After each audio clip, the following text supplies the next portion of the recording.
If you hear the knocking on the wall, I do apologize. My neighbor has been doing some sort of construction for about 8 hours now. I'm really hoping they're going to be done soon, but the show must go on. And I want to talk about the books that I am currently reading. I'm doing my David Mitchell part 2, which is The Bone Clocks, Black Swan Green.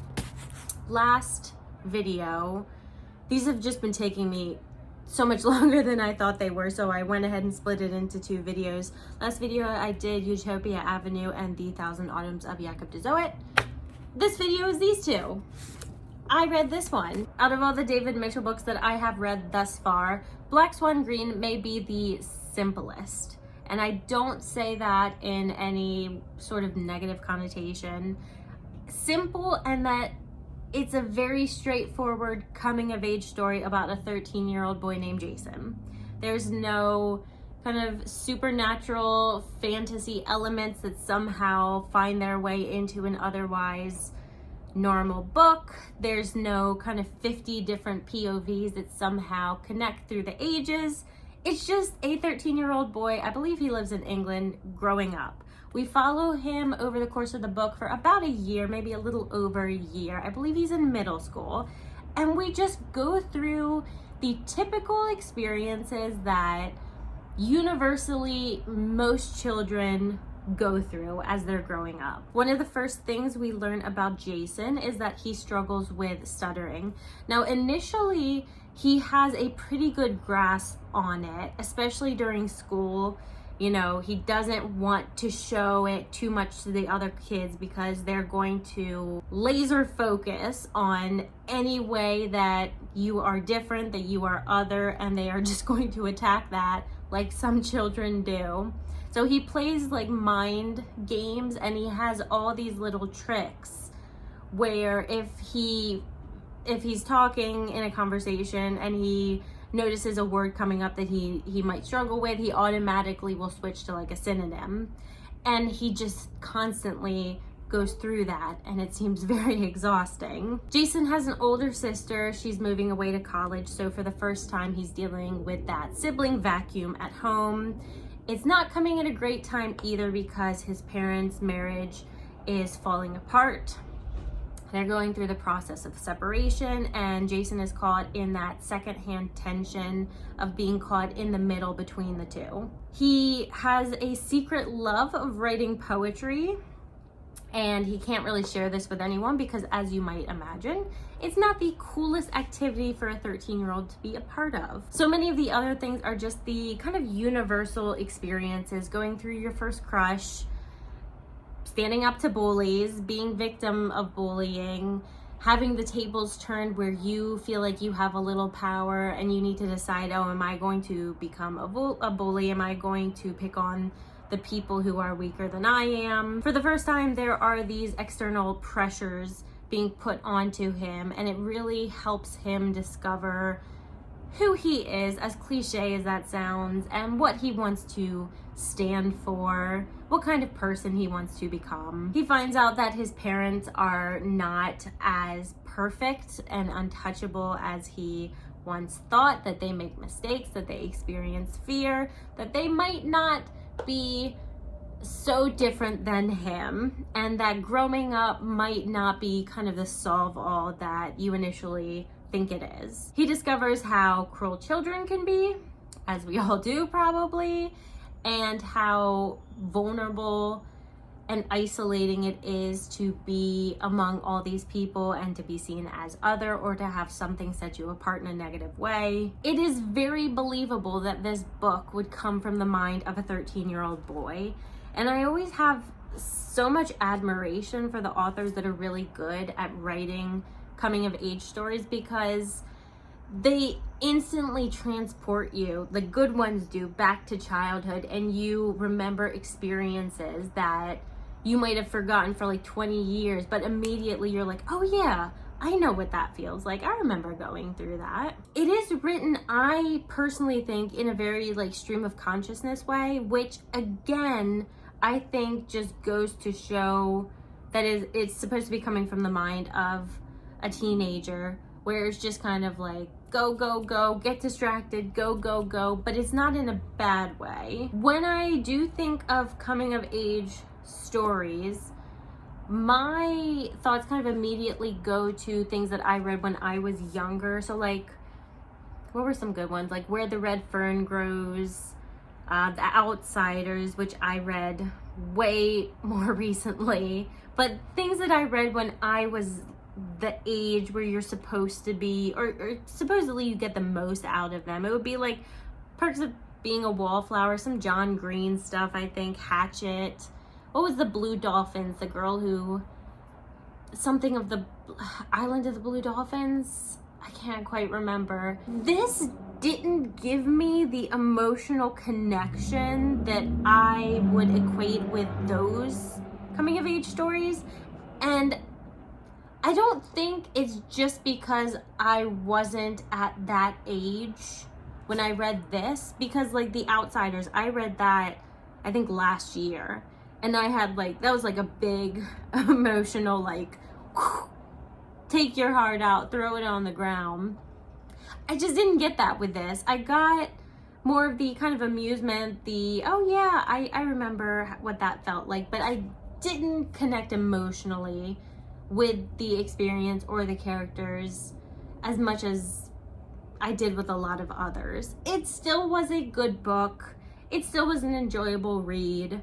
But we are kind of coasting along on the kind of three-star books experiences that I seem to be having with the last several of his. I've got one more. I know when I started this kind of project, I was hoping for like to maybe get a 5-star. I don't think it's gonna happen. I think maybe the only 5 stars of a 5-star of his will be Cloud Atlas, but that's okay because I've still gotten something positive from these. But that's that one, and I will let you guys know in a few days what I think of this one. All right, we are done with the David Mitchell reading project. I finished the Bone Clocks earlier this morning, and I am okay with this coming to an end because we are ending it kind of how we started it, which is a lot of, it was fine. It wasn't bad. It wasn't great, which has been really how I've spent 2025. My books have had, the majority of them have been, other than January. January was filled with some not great books for me, but it's just been a lot of like, nothing has struck me as amazing. Nothing has really captured my attention, but you find some good things that you still enjoy in them. And that is the same with David Mitchell's books. I've talked about the other 3 already, so let's discuss this one.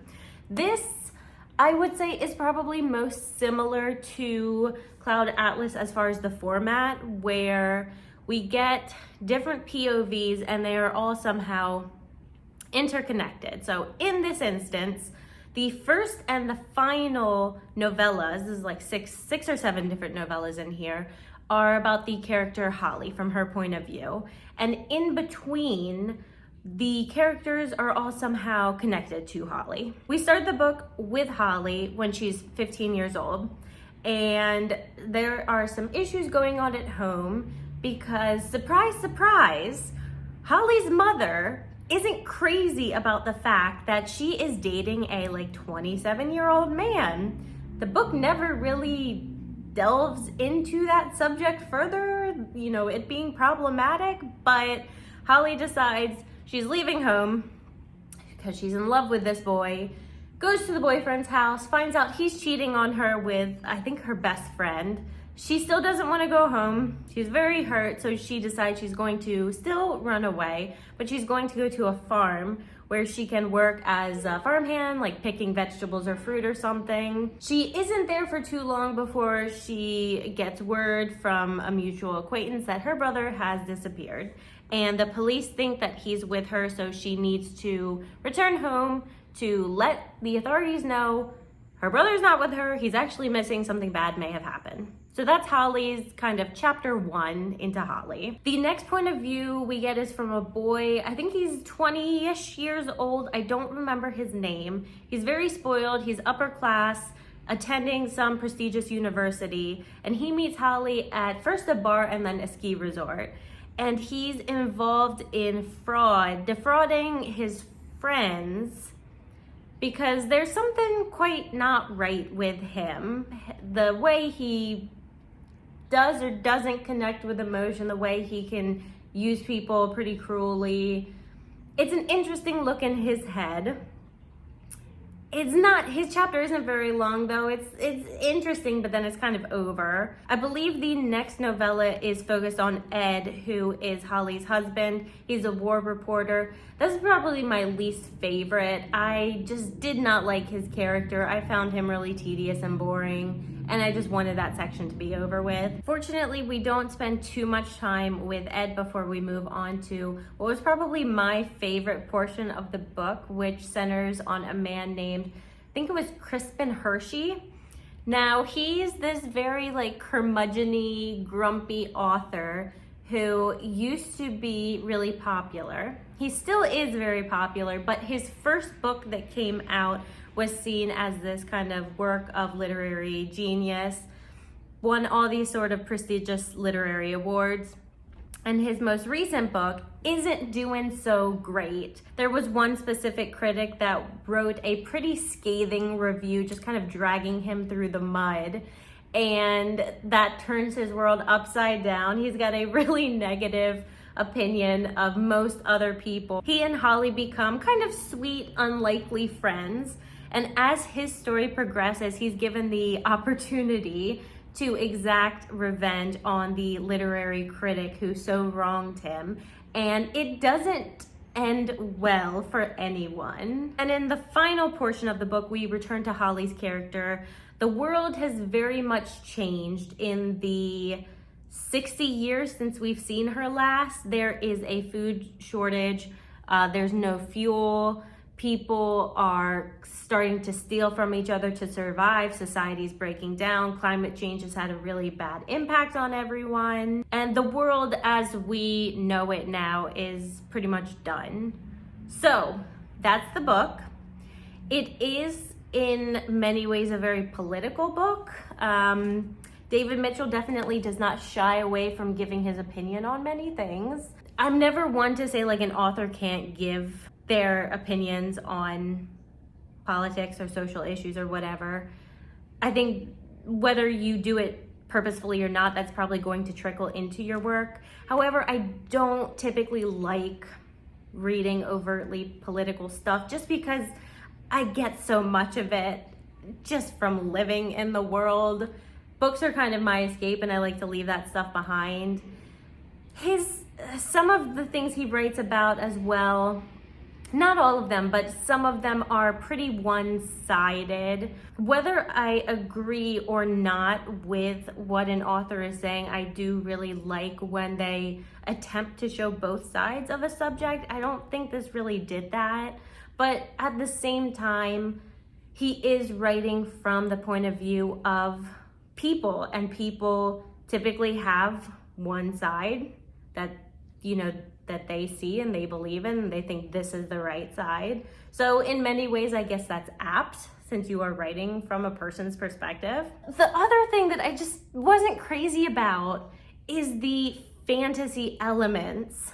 It felt so unnecessary in this book. And I love fantasy elements. I love books that have supernatural stuff added in, but this just felt really strange and jarring and took you out of what otherwise was a very well-constructed reality.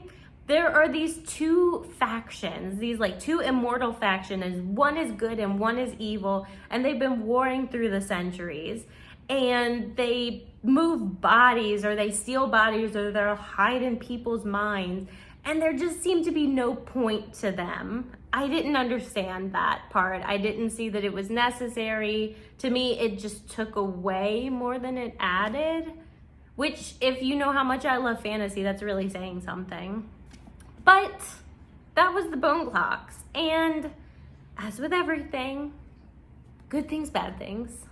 That's books. That's literature. But I'm glad that I read more of his stuff. I'm glad it's over so I can move on to some other stuff, which I will let you guys know soon what my next reading project will be. But that's it for me today. I'm done. I hope you guys have a wonderful weekend coming up, and I will see you next time. Bye.